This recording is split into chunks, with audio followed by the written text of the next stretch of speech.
It's probably been said, somewhere in the universe, that every day is a historical day.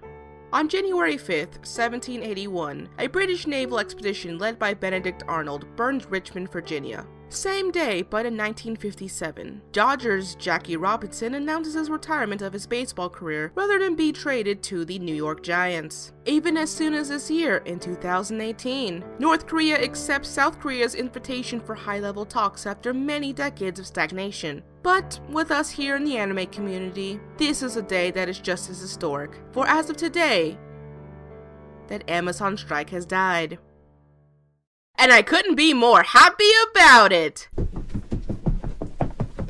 Hey you! Stop the presses, lift up your wine glasses and cheer, and put some underpants on, because, according to an article released by Kotaku, Amazon's anime strike is no more! Today is a great day for fellow anime fans, a day of comments of all good tidings and cheer. Don't get me wrong, Amazon's anime service on paper seemed to be in good faith. It's always good to have another bout ready to compete for our pockets lined with money. But their practices and details weren't always something I was a fan of. Besides the obvious double paywall that bottlenecks any potential traffic to their site, I personally had a bigger problem with their sudden exclusivity issues, rubbing me the wrong way with their current library. Now, it's not a shame to have exclusives, as like a teen who only follows the pack would say, everybody does it. However, the reason why exclusives normally work in the anime community is because they are still accessible or come with a good deal behind it. For example, Netflix may have the exclusive dub to 7 Deadly Sins, but they also have a decent library of other animes from various publishers and language choices to suffice themselves with, not to mentioning Netflix's normal bout of all the other content you can find. Well, even if they do hold to ransom an anime for an entire 3 months, like they don't know anything about the current streaming behavior of an anime fan.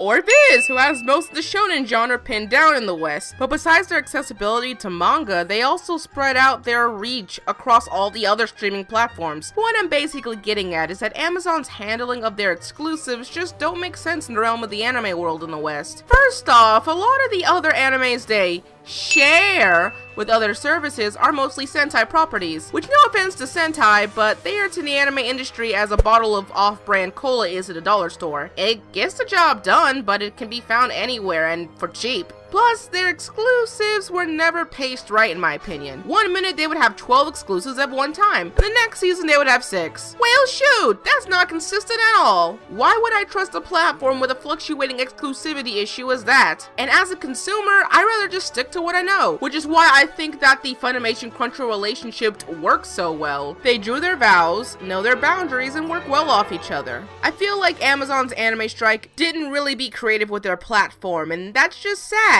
Maybe they could have given a discount in buying the DVD from them from any anime you watched on their services, tying back to that Prime membership, or just in general use the Prime brand to their advantage instead of a hurdle to jump through. As of right now, all of the anime that was on Amazon's anime strike is now integrated into the main Prime Video, so you no longer have that double paywall stopping you from watching their stuff. In a somber tone, I'm thankful for its demise, because I had no idea what I was going to do for a small video to keep up the consistency on this channel. So, I thank you for Amazon's anime strike. Thank you for giving me consistency. I hope that in your next life, you become a 50% coupon to all anime products on the Amazon store next Black Friday. You know, so they can strike down all the prices. I'll stop now. What do you guys think of the death of our aristocratic anime service? I hope it burns in a holy flame and think about what it's done. Honestly, this was made under short notice because of how exciting the news was, and I actually wanted to keep up with the news for once, so I apologize for the abruptness. Though, if you like these types of videos, let me know. I'm always happy to hear it. Of course, if you're too busy eating that ramen you just prepared and haven't subscribed yet, then why not and do so? You won't regret it, I assure you. And if you really want to do something more for supporting me, then why not consider joining Quintessence here on Patreon? Or you can just tip my Ko-fi if you don't want to assert a monthly fee. Whatever you decide to do, I thank everyone from the bottom of my heart for giving me the motivation to continue making content. Now, let's see, I'm not very good at editing these things, so here's some funny things I made in celebrating our recently departed Shannen out!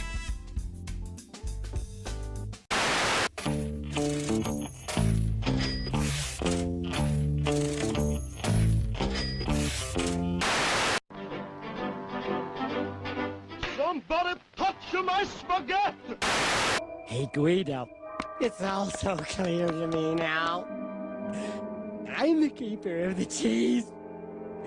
And you're the lemon merchant. You get it? And he knows it. That's why he's gonna kill us. In